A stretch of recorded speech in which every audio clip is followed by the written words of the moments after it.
What up, manga? Cause I'm back with another video reviewing part 3 of JoJo's Bizarre Adventure manga. If you couldn't tell, it was it was a bit of a while ago now since I reviewed part 2. This is my first JoJo review of 2023. So, yeah, it's been a fun. It's been great for my being a fan of JoJo. Ever since I got into part 6, got into JoJo backstories of part 6 in late 2021. I did watch JoJo prior to that, but I didn't bother watching the entirety of part 3. But then after rewatching it, I got hooked. So anyway, without further ado, let's get into the review. So the series picks up many years after the events. I think it takes place in 1988. I think it's 1988 or 1985. I can't remember the exact year, but it's in 1980. So a couple of years later, after World War II.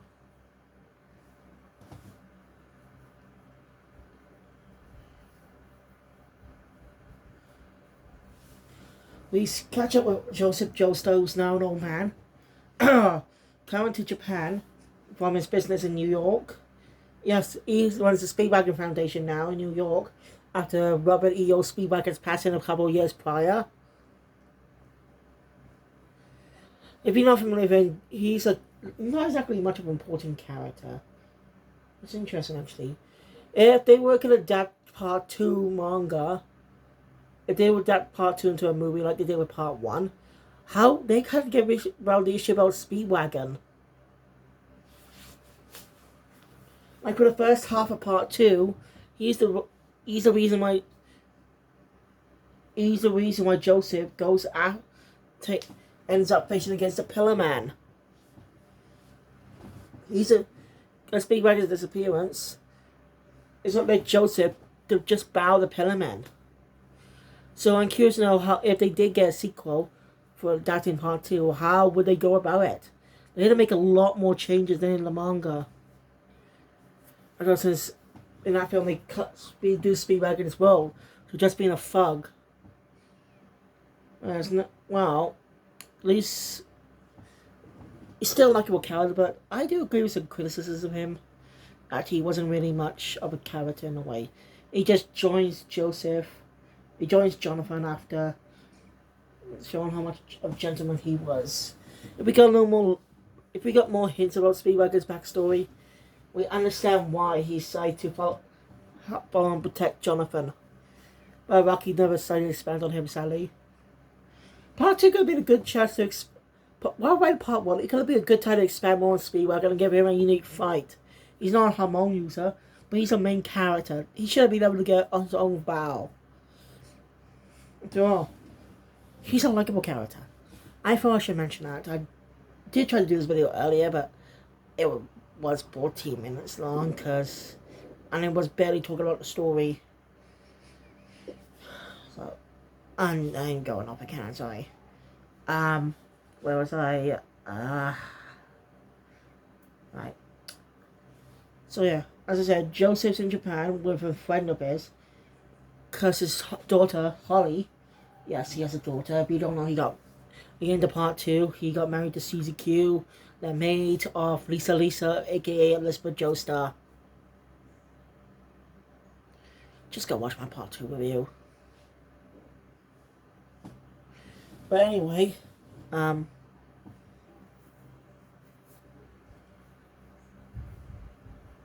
so yeah. Actually, his son, Jojo Kujo, is in prison. It was basically because of a fight, but even though he was released, he refuses to go because he claims he's been haunted by an evil spirit. After Joseph, by the way, when Joseph meets Joseph, we get a unique scene of Joseph walking upwards while Jojo walks down. That was a really unique detail, as two protagonists meet. Come on.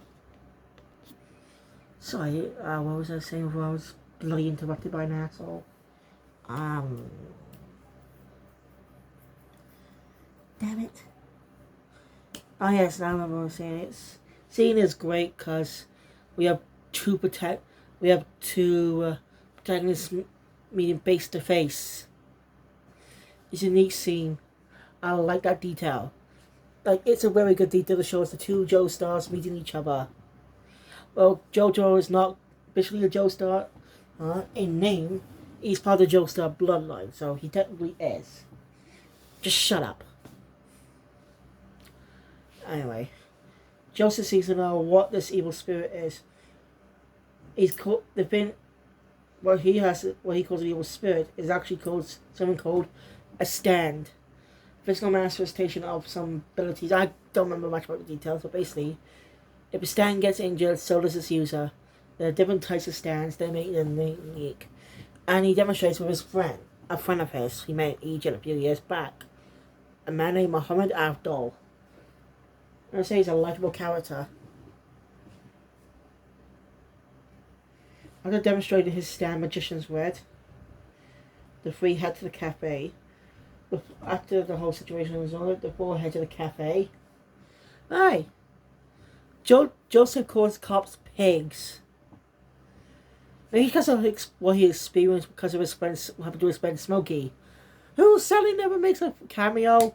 It would be nice to have him be able to help out at least Susie Q. You know, have him be involved in the story too, just to help, just to call Joseph, just to find a way to help him out with some things. I know he's a man, but have Joseph give him a phone call to help look up some things, since he's a man and stuff.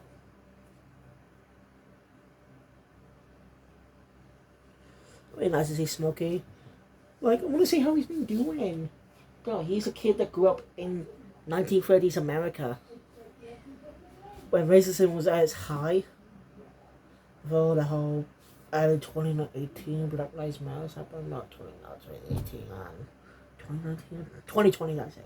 That's when that happened. Sorry, looks of books again. So yeah. Joseph reveals that a evil man named Dio, antagonist to part 1 protagonist, Jonathan Joestar, has survived the shipwreck after 3 sailors discovered him and went missing. Now, and since Gio survived by successfully taking over the body of Jonathan Joestar, if you're wondering how he survived, just in case you're wondering, thinking, that's what I'll go, but how the hell did he survive? He was on a ship. So I just told you, so. And Joseph also reveals he's got a stand too. The gain of the stands is because of Dio's awakening, and Joseph Joestar's body reacting. Since Dio now also has a stand, the body reacting thanks to the Joestar birthmark, which made its debut in this part of in this story. Yes, parts 1 and 2 did not have the birthmark, but it was added in the anime. But it never gets brought up again until part 6, I meant. It doesn't get brought up again until part 6, where it's shown from Jolene. Because there's no importance outside of that. And that's brief. So yeah. Just get that detail. Anyway. So it's the Joestar destiny. It's their destiny to face off against Dio and get back Jonathan's body and give it a proper burial as respect for Joseph's late grandfather.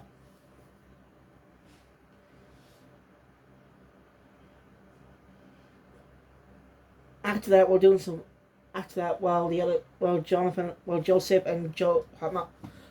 and Abdul are busy. JoJo's going to school as usual, like a regular high school student. You may call us mama bitch, but he does care about her. He just cares in his own way. She knows.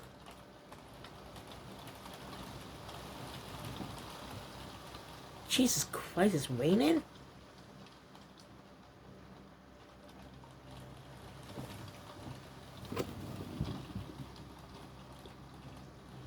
Since when is rain this loud?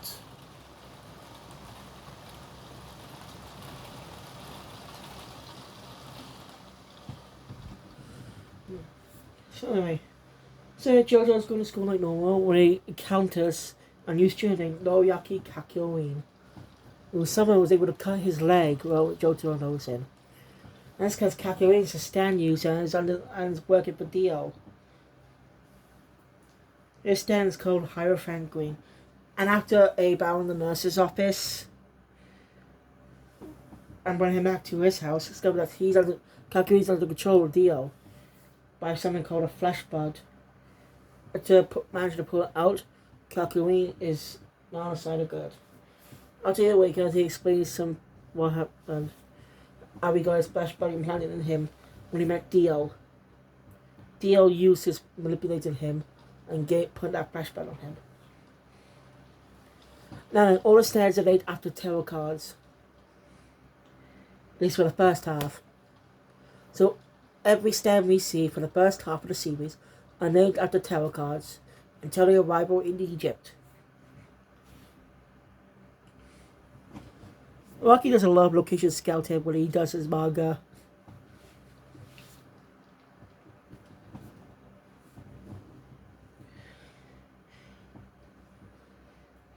Anyway, after noticing something's wrong with his mother, I discovered that Holly is sick from a specific type of thing, not a disease, but her own stand. So don't forget, she's a Joestar too. But unlike Joseph and Jotaro, she doesn't have any fighting bone in her body. So the stand is stands making her ill. If they don't act soon, she will die. This plot point comes up again in the next story of another character. So, yeah, Free started out Egypt with Kakyoin joining them to rescue Holly. And where Abdul names Joe's stand as Star Platinum. A very unique stand. Notice every stand of the JoJo protagonist has a more human-like appearance. No matter what it looks like, it always looks human. Well, yes, most of the other JoJo characters have human-like stands. Mostly. Let's assume for every JoJo character except for Koichi. Well, he technically Koichi. Technically, of the main group. You know, the main four. Let's see. You get the point, okay? I'll get to that in part 4, okay? So anyway, after having another stand battle with, causing a plane to crash, the other day in Hong Kong, when they meet a Frenchman named Jean-Pierre Polnareff, who's also a stand user, working for Dio, and Abdo ends up fighting him and defeating him. Revealing he's also on the control of Flashbud as is freed. Something later, he runs to them at the docks and asks Joseph if he's hiding anything under his glove. Joseph asks why. One reveals his backstory. He's won't let him under the control of Dio is because he's chasing a man that murdered his sister. A friend told him everything. He knew something was. No one knows what happened, but he could understand something. So, Jonathan. So yeah. So the man has 2 right hands or left hands. I think it was left hands or right hands. I can't remember exactly. But yeah. Yes, guys, stands somehow protecting him from the rain. So Joseph reveals that it was a left hand, 2 left hand. It was 2 right, it was 2 right hands. That was it. Reveals he's got a mechanical arm that he says he lost in the battle a few years back. Now, you do not have to be familiar with parts 1 and 2 with this story. Well, you have to be familiar with part 1, but you do not have to be part 2. Unless you want to, if you're curious about the masks, which are revealed in part 2, you just get. That's not what I mean. Um, like it introduces new audience to these specific to old characters like Dio and Joseph, but make sure.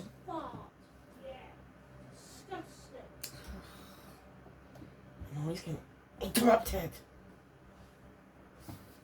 I lost my train of thought now. Fucking idiots.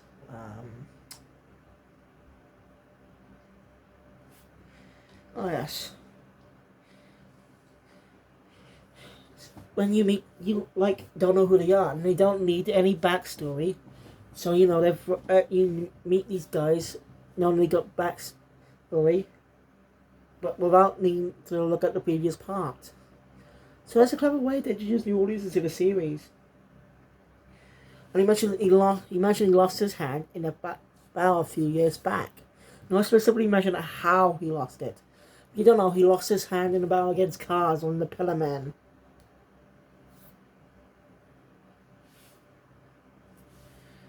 So, yeah. So Paul has to stick with them and these do a trip across the world to get to Egypt. Defeating stand user after stand user. Very unique ones. After some more battles, they end up in India, I think. I can't remember specifically, but Polnareff encounters the one person who killed his sister. The user of the stand, Handman, is able to use any reflective service. First off, he splits off from the group for a while because he thinks their mission is over. But after encountering Handman and a stand user named Whole Horse with his stand, Emperor, which is a gun, by the way, which is cool. It's not the first time we get a gun face stand, but this stand's an actual gun. Sorry. It stands an actual gun, unlike another character I'll get to in the future. Seems like Pomo is outmatched, but he's saved by Acto, who Cini gets killed, causing Polnareff and Kakyoin to get revenge and defeat Handman. Ho-Ho proudly runs away.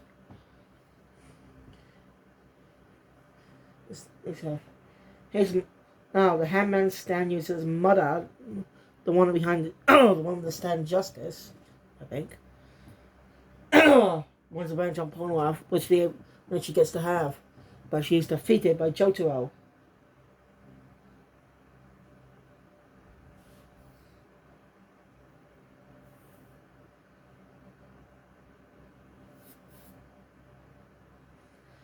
So yeah. Now, interesting. Originally, Araki wanted to add a whole horse to the group, and tease an image with it to see what people see what he thinks. But he decided against it because horse will be too similar to Polnareff. Yeah, that is true. Also, he may have a gun stand, but his abilities won't stand out. But Araki did get an experiment with a gun fiend stand years later, in part 5, with one of the main characters. But his person make sure it had a slightly different personality to Polnareff. Yeah, Polnareff will show up again in the future. Ooh. So after many battles, Jotaro they again managed to write. After a while, this part is what pissed a lot of people off, by the way. You understand that's like a genie. Acto shows up alive after beating him, so the others knew he was alive because Palmer couldn't keep a secret. And the scenes were. That was pointless, in my opinion. You made us think a character has died, but feel that they all knew he was alive except for Polnareff. Like, nothing wrong with bringing him back to life. Like, the other character's actually alive with his moment. But it was ruined because they all knew he was alive. Just didn't tell Polnareff. So that's what pissed a lot of people off. After taking care of another stand, they finally arrived in Egypt. And they ended up having a new person tagging along. Should I say animal? A dog named Iggy, who grew up in New York. a street dog. He's a bit of a dick, and well, he's also a stand user, the first animal stand user we ever see, which we get to see explored in other stories later on in the series, like in other parts. I think part 4 was the only one in the main timeline to have another animal stand user. Yeah, I had 2 animal stand users introduced in that part. But we'll just have to wait. But I could be wrong. I'm misremembering a lot of things, so we'll just wait and see. Anyway, Iggy's stand is called the Fool. So they pick all the stands of the tarot cards, and they know no deal stand must be called the World. But now they ended up facing against 9 Egyptian stand users. In the process, Kakyoin gets injured and hospitalized for quite a while.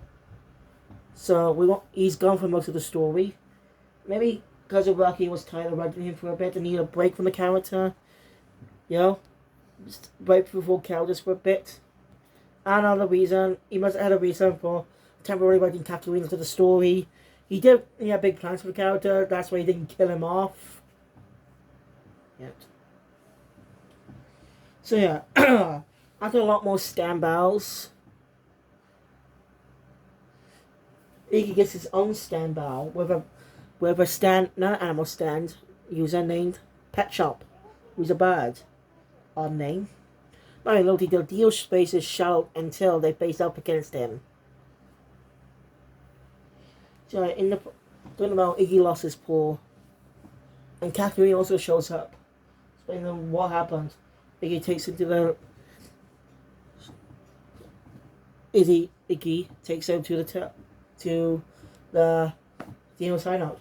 When I come across their first stand battle in Joseph, JoJo, and Kakyoin got separated from the others, and up facing one of the Darby brothers, who they faced his older brother early on in the series. Both Kakyoin rejoined. They both have been on Stealing Souls. So after doing that, they escape the illusion.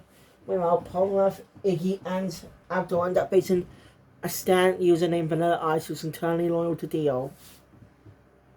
His stand's able to create Vortex, and initially promising that they won't see each other no matter what. Abdul decides to go against it, and punches both Iggy and Polnareff out of the way, which also in his life, Abdul is permanently dead this time. Mostly done to make up. I think Rocky did that to make up for what the idea he did for part 3 was, what he did to Abdul early on. Mostly just to make up for his mistake with his big mess up with that story. You know, ask runners as a, I'm sorry. Killing off Abdul for real, emotional way. I think that was a good apology. I think that was an apology anyway, I'm not sure. So yeah, by the way, Vanilla Ice, for some reason in the dub known as Cool Ice. Don't ask. And also an official translation that manga calls in that. Oh yeah, I forgot. Part 4 they translate they translate the names of the characters to what they know as in the English dub of the anime. Not calling by the original Japanese names. I have no clue why the dub renamed some of the characters. There must be no reason. Or most of them renamed the stands. I think Vanilla Ice is the only character to be renamed that isn't a stand, you know? Anyway, Iggy dies too while saving Polnareff. Polnareff defeats Vanilla Ice. And finally encounters Dio. We get a glimpse of his ability, but Polnareff's not sure what's going on as every time he goes to the stage, he suddenly ends up back down at the bottom. Before he faces up against Dio, Joseph, Kakyoin, and Johto finally arrive. Dio skates as the sun is still out, but it's setting. Polnareff tells him, after Jojo asks where Iggy and Abdul are, Polnareff tells him they didn't make it. Truly emotional moment.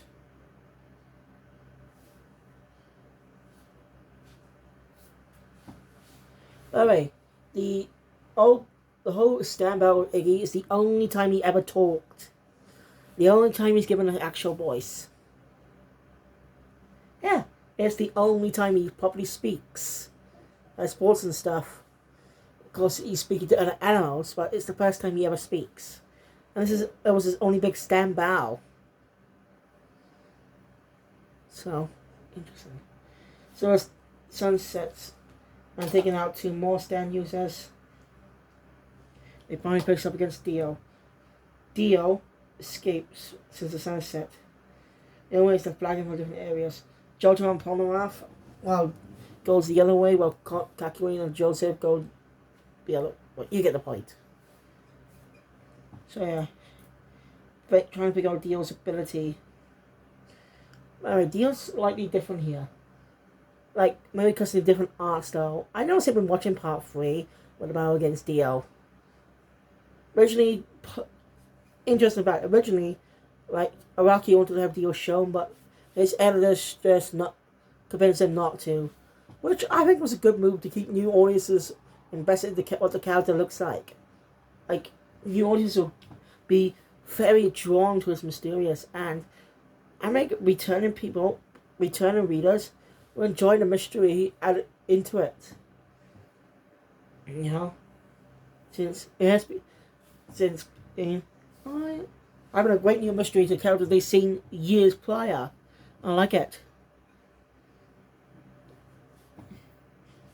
Calculating, size 2, do whatever it takes to figure out Dio's ability. I like fun Dio. It was a fail battle, but Calculating managed to discover what he could do.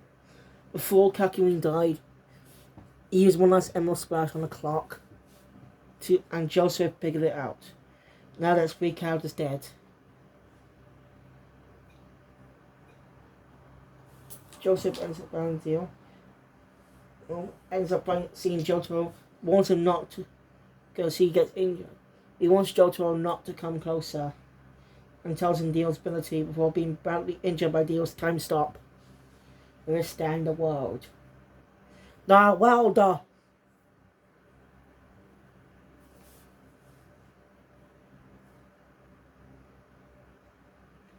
So yeah. And ends up with a final showdown between Dio Brando versus the third bloodline the Joestar family. Well, technically 4th if you count George Joestar II. But in the true bloodline, one. Like, what I mean is, he didn't have any powers, but he's still a Joestar, but he technically doesn't count him as man. I mean, it's their destiny to face Dio. So, if Dio revived years earlier with the stands, Joseph may have gone a stand before, but it'll probably be the only stand user. I know I think I could know what stand Caesar will have. Bubble Man! That'll be his stand. That'll be his stand's name. Rocky the Tiger will have a Bubble Fiend stand years later. Oh, saw Bubble Fiend, like a gather from Image at part 8. You know, Image with the Joestar Birth have been floating in the bubble. By part 8, so yeah.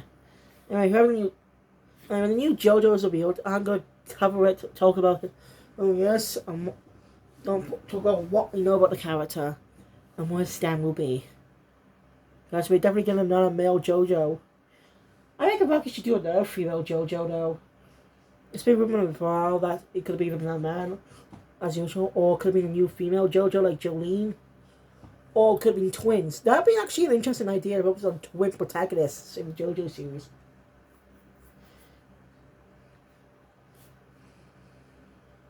I'm gonna go there. Yeah. The battle goes on with Jotaro actually managed to unlock his own type of ability. In the end, he uses that to defeat Dio. Of course, Joseph's blood was drained, but managed to save his leg with blood transfusion. Palmas also A-okay.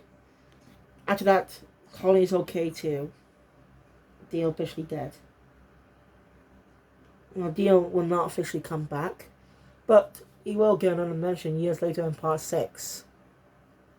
He does get some mention in part 4, but that was just a brief mention to tie into the whole thing that happens about the entirety of the series.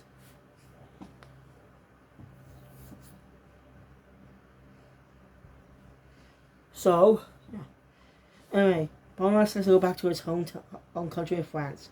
Even though he has no family there, he says it's his home, but if they ever need him, they'll call him and he'll be over there in a heartbeat. As the three say goodbye. It's a truly emotional moment as Joseph listens to his tape. As they head off with part 3 officially ending. We even get a map of Cairo of all the stand battles that happened there. In specific locations, we get stand battles. So yeah, that's my review on part 3.